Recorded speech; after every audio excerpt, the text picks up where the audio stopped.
예레미야 20장 7절에서 13절 말씀입니다. 성경 구약 1082쪽입니다. 여호와여, 주께서 나를 권유하심으로 내가 그 권유를 받았사오며 주께서 나보다 강하게 이기셨으므로 내가 조롱거리가 되니 사람마다 조롱으로 나를 조롱하나이다. 내가 말할 때마다 외치며 평활과 멸망을 선포함으로 여호와의 말씀으로 말미암아 내가 조롱토록 치욕과 모욕거리가 되니이다. 내가 다시는 여호와를 선포하지 아니하며 그의 이름으로 말하지 아니하리라 하면 나의 마음이 불붙는 것 같아서 골수에 사무치니 답답하여 견딜 수 없나이다. 나는 우리의 비방과 사람이 두려움을 들었나이다. 그들이 이르기를 고소하라, 우리도 고소하리라 하며 내 친한 것도 다 내가 실속하기를 기다리며 그가 혹시 유혹을 받게 되면 우리가 그를 이기어 우리 원수를 박살하나이다. 그러하오나 여호와는 두려운 용사를 하시며 나와 함께 하심으로 나를 박해하는 자들이 넘어지고 이기지 못할 것이오며 그들을 지으고 행하지 못함으로 큰 치욕을 당하오리니 그 치욕으로 길이 이기지 못할 것입니다. 의인을 시험하사 불패와 신장을 보시는 만군의 여호와여, 나의 사정을 주께 알려사온즉 주께서 그들에게 보복하심을 나에게 보게 하옵소서. 여호와께 노래하라. 너희는 여호와를 찬양하라. 가난한 자의 생명을 흉악자의 손에서 구원하셨습니다. 아멘. 예레미야 20장 7절로 13절 말씀을 가지고 제가 2022년도 2월 달에 마음에 불을 붙이라 라고 하는 그런 제목을 가지고 설교한 적이 있습니다. 이때 제가 전한 말씀 가운데 마음에 불이 있어야 어려움 중에도 사명을 감당할 수 있습니다. 마음에 불이 있는 사람은 핑계를 대지 않고 방법을 찾습니다. 그러므로 마음에 불을 일으켜야 되고 활활 타올라야 됩니다 라고 하는 메시지를 전했고, 그러기 위해서 두 가지를 제가 제시했습니다. 첫 번째는 뭐냐면 말씀을 사모하십시오. 성경에 보면 예수님께서 십자가에 죽으시고 3일 만에 부활하시잖아요. 부활하셨던 주님께서 제자들에게 이제 보여주셨습니다.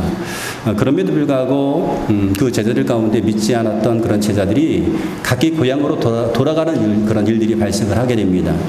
두 명의 제자가 예루살렘에서 11km 떨어졌던 엠마오로 이제 가고 있었습니다. 그때 그들은 예수님을 목격했던 여인들에 대해서 이야기를 하고 있었습니다. 그런데 그 장소에 예수님께서 그들과 함께 동행을 하시면서 성경에 기록된 예수님에 대한 이야기를 쫙 설명을 해 주시는 거였어요. 그리고 저녁이 되어서 함께 음식을 잡수시는데 예수님께서 떡을 가지고 축복기도 하신 다음에 떼어서 그들에게 주시자 그들의 눈이 밝아집니다. 그런데 예수님은 운댕한데 없어져 버리게 됩니다. 그때 그들이 이렇게 말을 합니다. 누가복음 24장 30절에 보니까 그들이 서로 말하되 길에서 우리에게 말씀하시고 우리에게 성경을 풀어주실 때에 우리 속에서 마음이 뜨겁지 아니하더냐. 우리의 마음이 뜨거워지기 위해서는 하나님의 말씀이 우리 안에 임해야 됩니다. 주님께서 말씀하실 때에 우리 속에서 마음이 뜨겁지 아니하더냐. 또 마음이 뜨거워지기 위해서 우리가 기도해야 되는데요. 사도행전 2장에 보면 오순절 마개 다락방에 모였던 제자들이 성령의 세례를 받기 위해서 함께 모여서 기도를 합니다. 그들은 기도하면서 기다렸습니다. 기대하며 기도했습니다. 그때 불이 혀같이 갈라지는 성령 하나님의 역사를 경험을 하게 되죠. 그때 그들의 마음이 뜨거워집니다. 뜨거워져서 죽음도 무수하지 않고 복음을 전하게 되게 된 겁니다. 우리 신앙생활 가운데 두 기둥이 있다라고 한다면 말씀과 기도입니다. 믿음의 반석 위에 말씀과 기도라고 하는 그 두 기둥을 세워 나가야 되는 거죠. 그래서 말씀이 있어야 되고 기도할 때에 우리 심령이 뜨거워집니다. 마음이 뜨거워져야 어려움 가운데서도 사명을 감당할 수 있고, 우리의 마음이 불이 붙어야 어떤 일을 할 때에 핑계를 찾는 것이 아니라 방법을 찾게 됩니다. 그런 이제 메시지를 전했습니다. 오늘은 이 본문의 말씀을 가지고 그러면 우리의 심령이 뜨거워지기 위해서 우리는 무엇에 기초해야 되고 또 무엇을 위해서 우리의 마음이 불붙어야 되는가, 이것을 가지고 함께 은혜를 나누려고 합니다.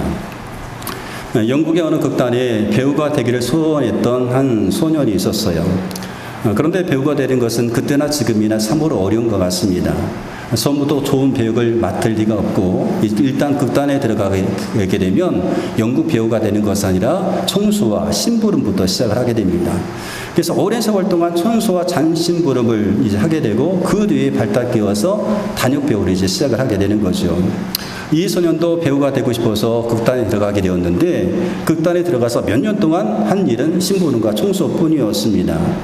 그렇게 심부름과 청소를 하던 어느 날 조연출자가 와가지고 하는 말이 지금 단역 배우 한 명이 빠졌으니까 빨리 준비하고 그 배역을 하라라고 하는 그런 지시를 이제 받게 됩니다. 그때 처음 받았던 그 배역이 뭔가 하면 그 역은 임금이 궁중에서 만찬을 베풀었을 때에 있을 때에 병사 하나가 뛰어와가지고 전쟁의 소식을 전하는 그런 일이었습니다. 그 전쟁의 소식을 전했던 그 일을 하는 역할이 이 사람에게 이 소년에게 맡겨졌던 첫 번째 배역이었습니다. 이 소년은 그 연극을 수없이 많이 보았습니다. 그 장면을 수없이 많이 보았기 때문에 얼마든지 하기 쉬운 역할이었죠. 연극 하면서 보았기 때문에.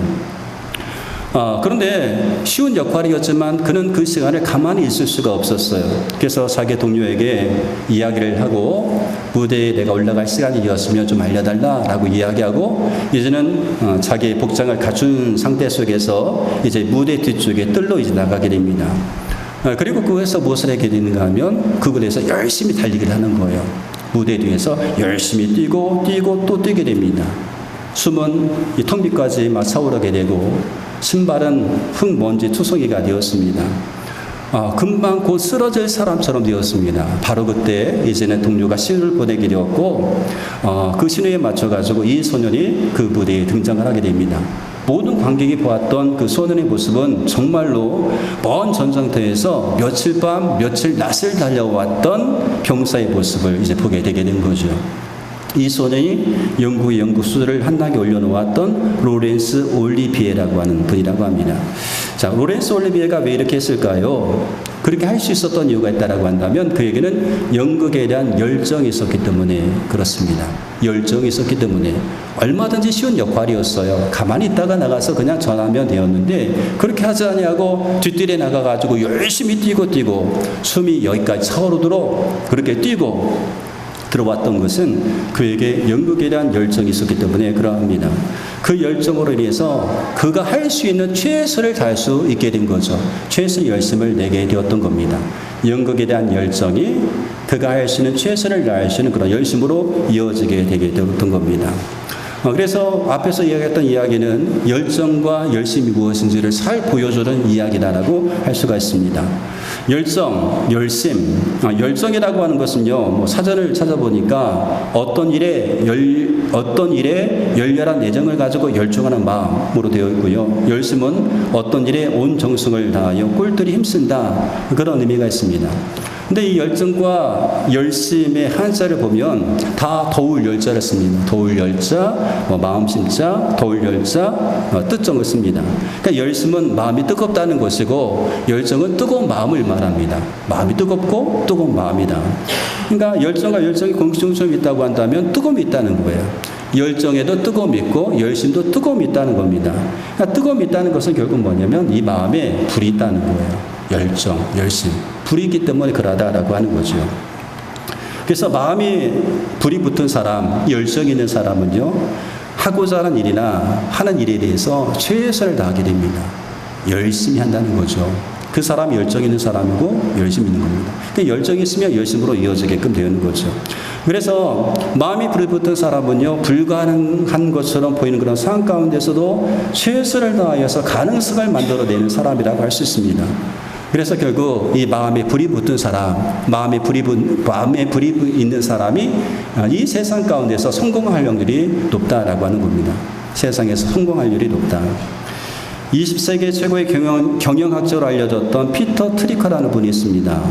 이분은 성공의 핵심을 두 단어로 이제 이야기하는데요. 그 두 단어가 열정과 노력입니다.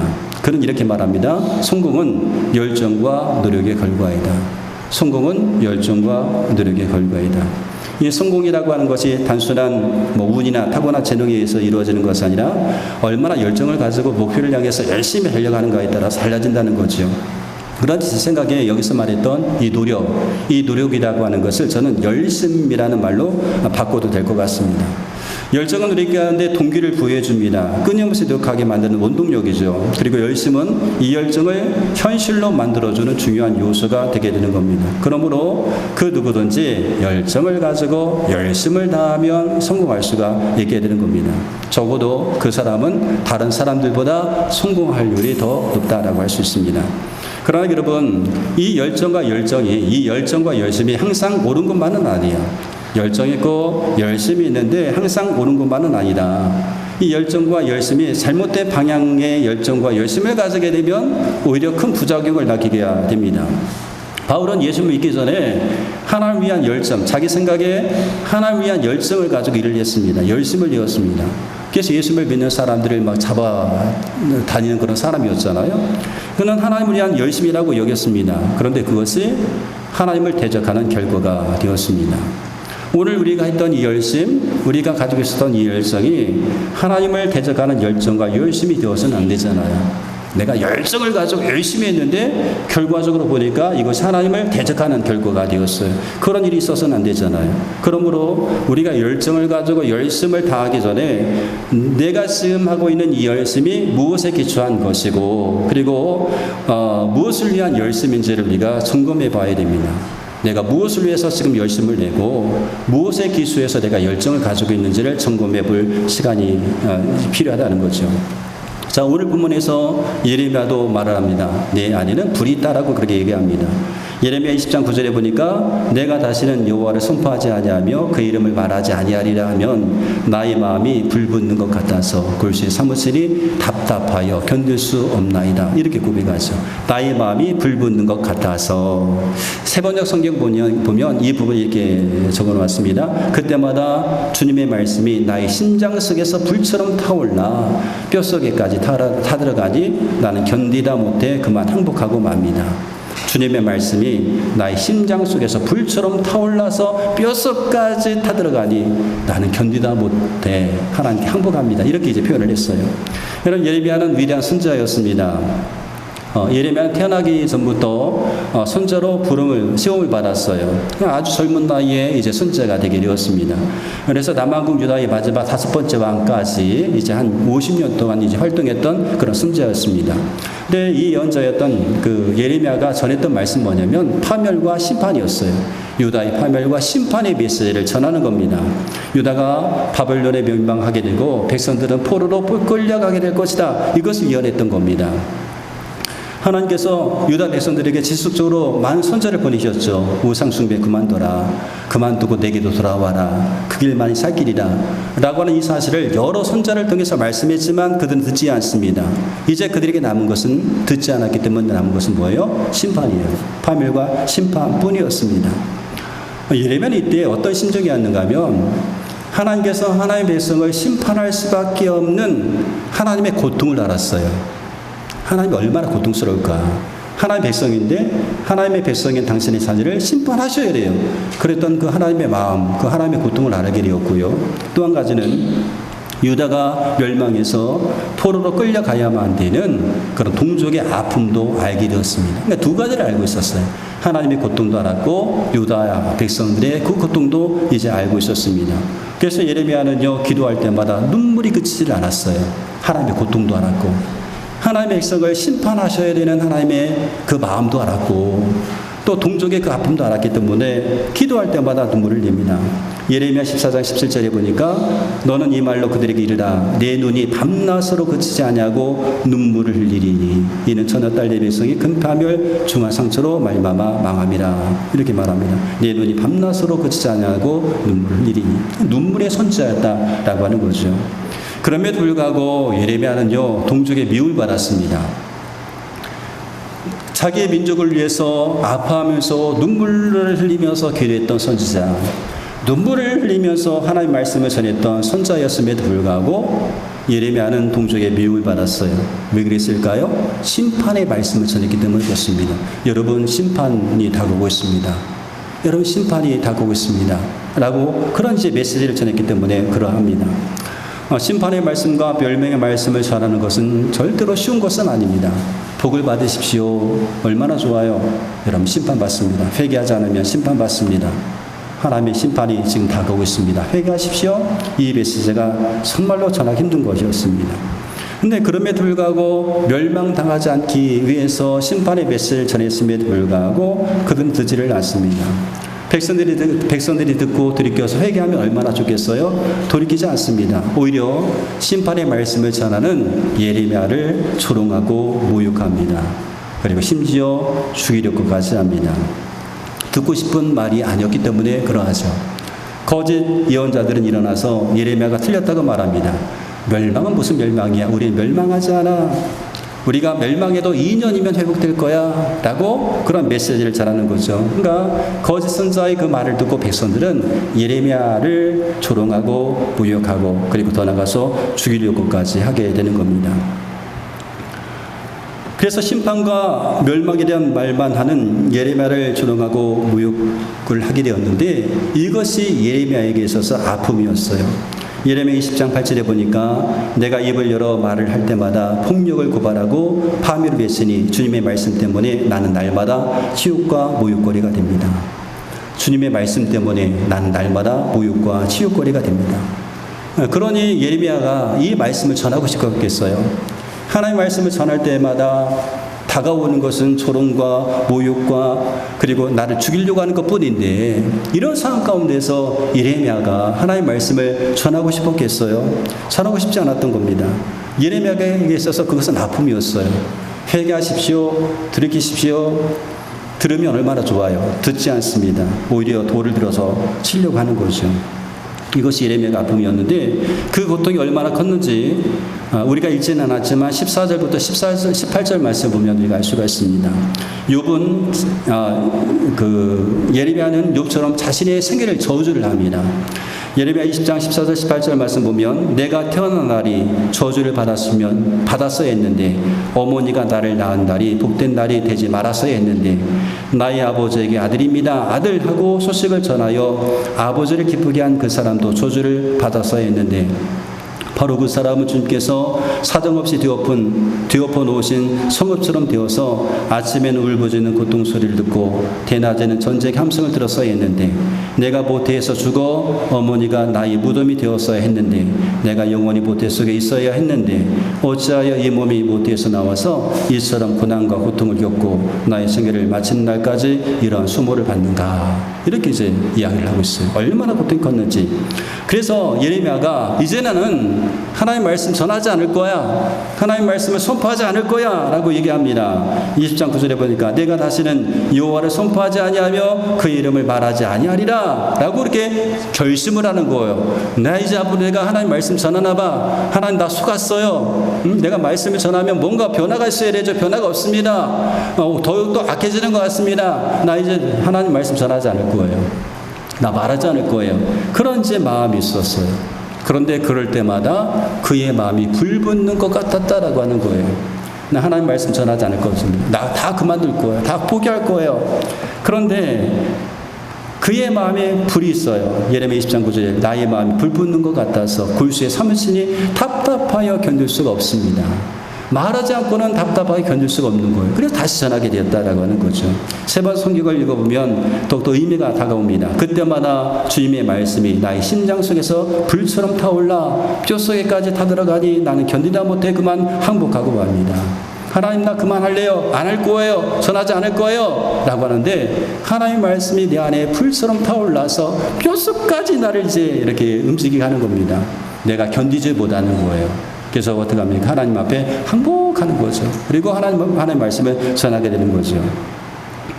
하나님 말씀이 그의 마음속에서 불처럼 타올랐다는 겁니다. 그 말씀의 불 때문에 내가 불이 붙어가지고 말씀을 전하지 않을 수 없었다라고 하는 거죠. 하나님의 말씀을 전하지 않고는 전하는 것에 대해서 예레미야의 마음이 너무나 뜨거웠던 것 없습니다. 그래서 아픔 가운데서도 말씀을 전하게 되고 사명을 감당하게 되게 되었던 겁니다. 어느 분이 어느 날 저에게 전화가 와서 목사님 교회 피아노가 좀 낡은 것 같아요. 제가 피아노를 좀 이렇게 해드리고 싶습니다. 라고 하는 그런 말씀을 하셔요. 그래요? 알겠다고. 그래서 제가 물어봤습니다. 아니, 왜 피아노를 해 놓으시려고 합니까? 그것도 한 대가 아니고 두 대인데 왜 하시려고 그래요? 라고 여쭤봤어요. 그랬더니 하나님 앞에 기도했는데 하나님께서 그런 마음을 주신다는 거예요. 근데 내가 자신을 생각해 보니까 도저히 자기는 그것을 할 수 있는, 감당할 수 있는 그런 형편이 아니라는 겁니다. 그래가지고 머뭇거렸는데 하나님께서 견딜 수 없는 마음을 주신다는 거예요. 하나님께서 견딜 수 없는 마음, 하지 않고는 그 견딜 수 없는 그런 마음을 주셔서 제가 할 수밖에 없습니다. 하나님께서 견딜 수 없는 그런 마음을 주셔서 할 수밖에 없습니다. 저는 그 얘기를 들으면서 그것이 참 은혜다라고 생각합니다. 하나님께서 우리 가운데 주셨던 이 사명을 감당하는 데 있어서 하나님께서 나의 견딜 수 없는 마음을 주셔요. 견딜 수 없는 마음. 하나님께서 나의 감동 주셔서 이거 좀 해야겠다라고 했는데 내가 형편이 안 되는 거예요. 내가 하지 않으려고 합니다. 그런데 하지 않고는 견딜 수 없는 그런 마음을 주시는 거. 그거 은혜 아니겠습니까? 우리가 하나님 앞에서 얼마나 많은 결단을 합니까? 하나님 이렇게 하겠습니다. 저렇게 하겠습니다. 결단하게 하다가도 그냥 포기해버리잖아요. 근데 포기하지 않게끔 견딜 수 없는 마음을 주시는 거예요. 나 이거 힘들어, 어려워. 나 그만둘래. 그랬는데 하나님께서 그 일을 할 수 있도록 견딜 수 없는 마음을 주시는 거예요. 이것이 은혜 아니겠습니까? 하나님께서 감동 주시고 그 감동 주시는 것으로 끝나는 것이 아니라 할 때까지 견딜 수 없는 이 마음을 주시는 거. 나의 견딜 수 없는 마음을 주시는 거. 예레미야에게 하나님께서 주셨던 은혜가 바로 그것입니다. 견딜 수 없는 마음이었어요. 이 마음에 불을 주셔서 불이 붙게 하셔가지고 견딜 수 없게 만드시는 거죠. 예레미야 열정이 무엇에 기초하고 있습니까? 하나님의 말씀이었어요. 주님의 말씀이 나의 심장 속에서 불처럼 타올라서 그 말씀 때문에 내가 견딜 수 없어서 하나님께 항복합니다. 예레미야의 열정의 기초가 바로 하나님의 말씀이었다라고 하는 겁니다. 말씀이 내 안에 불타올라서 내가 견딜 수 없습니다. 그러므로 여러분, 우리가 정말로 하나님께서 원하시는 그런 삶의 열매를 맺기 위해서 이 말씀이 있어야 되잖아요. 말씀이 이 속에 있어야 이 말씀이 우리를 불태우지. 말씀도 없는데 어떻게 불태우겠습니까? 그러니까 말씀이 일단 있어야 되는 거죠. 하나님의 말씀에 내 속에서 불이 타올라야 나를 태우고 그 나를 태우기 때문에 내가 견딜 수 없어서 하나님의 말씀에 항복하는 건 아니겠어요? 항복 이제 알겠습니다. 나 견딜 수 없어요 하나님. 항복하겠습니다. 예레미야 열심이 무엇을 위한 열심이었습니까? 자기 뜻을 이루게 한 열심이었나요? 아니요. 하나님의 뜻을 이루게 한 열심이었습니다. 이스라엘 사람들이 존경했던 왕이 있다고 한다면 다윗일 겁니다. 다윗은 성경 많은 곳에 이제 등장하게 되는데 다윗의 이야기 가운데 가장 재미난 이야기가 골리앗과의 싸움이잖아요. 다윗과 골리앗의 싸움이잖아요. 블레셋 나라에 골리앗 장군이 있었습니다. 키가 무려 2m 90 정도 되었어요. 그가 쓰은 투구와 갑옷과 창을 보고만 있어도 아주 벌벌 이제 떨 수밖에 없는 그런 대상자였습니다. 근데 이 골리앗이 40일 동안 나와서 진영에 나와가지고 하나님을 모독하고 이스라엘 군대를 모욕하지만 그 누구 하나 맞서서 싸우려고 했던 그런 사람이었었습니다. 근데 이런 상황 가운데서 다윗이 아버지의 신부를 받고 전쟁터에 오게 되죠. 그 모습을 보게 됩니다. 그 모습을 보자마자 마음속에 뭐가 일어났어요? 불이 일어났어요. 의분이 일어났어요. 이렇게 말합니다. 이 할례없는 블레셋 사람이 누구간데 사실은 하나님의 군대를 모욕하느냐 하면서 마음에 한번 불이 일어나는 거예요. 가만히 있을 수가 없었습니다. 가만히 있을 수가 없었어요. 모두가 자신에게 초점을 맞추고 있을 때에 다윗은 하나님께 초점을 맞추게 됩니다. 하나님을 생각합니다. 그리고 하나님의 이름으로 나가서 골리앗을 무찔렀습니다. 다윗이 왜 이런 열심을 이었습니까? 목숨을 걸고 나가 싸웠어요. 그 열심은 하나님을 위한 열심이었습니다. 나를 드러내기 위한 열심이 아니었단 말이에요. 내가 이 전쟁에 나가서 승리하면 내가 드러나겠지. 그런 열심이 아니었단 말입니다. 이스라엘 하나님을 모욕하는 그리고 이스라엘 군대를 모욕하는 그 골리앗을 이제는 골리앗에 대한 그런 그런 이제 하나님의 뜻을 이루기 위한 그런 열심이었음을 보게 됩니다. 바울은 고린도후서 5장에서 이렇게 말을 합니다. 고린도후서 5장 33, 34절에 보니까 우리가 만일 미쳤어도 하나님 위한 것이요 정신이 온전하여도 너희를 위한 것이니 그리스도의 사랑이 우리를 강권하시는도다. 우리가 생각하건대 한 사람이 모든 사람을 대신하여 죽었은즉 모든 사람이 죽은 것이라. 우리가 만일 미쳤어도 하나님 위한 것이요 정신이 온전하여도 하나님 위한 것이라. 미쳐도 정신이 온전하여도 하나님 위한 것이라. 이렇게 이야기합니다. 바울은 복음에 미칠 만큼 열심히 있는 사도였습니다. 바울에게는 복음을 전하고자 하는 그런 열정이 있었습니다. 그 불이 소아시아를 변화시켰고요. 로마에 마침 하나님의 도성으로 바꿔놓게 되었습니다. 그런데 이 바울의 열심이라고 하는 것은 무엇에 기초했는가 하면 하나님의 말씀에 기초한 것이었습니다. 바울이 예수님 만나잖아요. 예수님께서 그를 이제는 이방의 사도로 이제 부르셨고 사명을 주셨습니다. 그 사명을 이루기 위해서 그 사명을 이루기 위한 그런 열정을 가지고 바울은 하나님의 뜻에 따라서 열심을 내게 되었던 겁니다. 하나님 말씀에 기초해서 열정을 가지고 하나님의 뜻을 위한 열심을 이었다는 겁니다. 예수님도 하나님의 뜻을 따라서 이 땅에 오셨습니다. 그리고 하나님의 뜻을 이루기 위해서 열심을 내셨습니다. 그 장면을 우리가 많이 볼 수가 있잖아요. 성전에서 장사꾼들을 다 쫓아내십니다. 돈 바꾸는 사람의 상을 뒤엎으시고 소나 양 비둘기 파는 사람을 다 내쫓으셨어요. 그러시면서 이렇게 말씀하시죠. 이 집은 만민이 기도하는 집이다. 내 아버지 집을 장사하는 소굴로 만들지 말라. 그런데 이렇게 하셨음에도 불구하고 아무도 대드는 사람이 없었어요. 아무도 말리는 사람도 없었어요. 당신이 뭔데 그러느냐 항의하는 사람도 없었습니다. 근데 그때 제자들이 예수님의 이어왔던 행동을 보고 예수님에게 있는 것을 보았습니다. 예수님께 불이 있음을 보았습니다. 그래서 요한복음 2장 17절에 보니까 제자들이 예수님 모습에서 이것을 봅니다. 제자들이 성경 말씀에 주의 전을 사모하는 열심이 나를 삼키리라는 것을 기억하더라.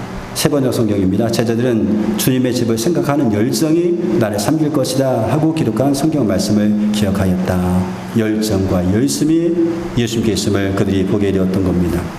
우리 열정은 하나님 말씀에 기초해야 됩니다. 우리 열심은 하나님의 뜻을 이루기 위한 열심이어야 됩니다. 그래서 우리는 예레미야처럼 고백할 수 있어야 됩니다. 이제는 주님을 말하지 않겠다. 다시는 주님의 이름으로 외치지 않겠다 하고 결심하여 보지만 그때마다 주님의 말씀이 나의 심장 속에서 불처럼 타올라 뼈 속에까지 타들어가니 나는 견디다 못해 그만 항복하고 맙니다.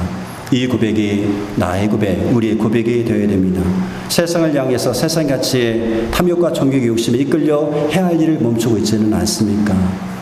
혹은 여러 가지 힘든 일들로 인해서 여러분 있어야 될 자리에 있어야 되는데 그 있어야 될 자리를 떠나고 있지는 않습니까? 마음이 상했다고 마음이 마땅해야 될 일을 하고 하지 않고 있는 것은 아닙니까? 내가 힘들고 어렵다고 내가 내 마음이 상처를 받았다고 마땅해야 될 일을 멀리하고 있지는 않은가 하는 겁니다. 이때 필요한 것이 하나님의 말씀이에요. 하나님의 말씀이 우리 속에서 불타올라야 되는 겁니다.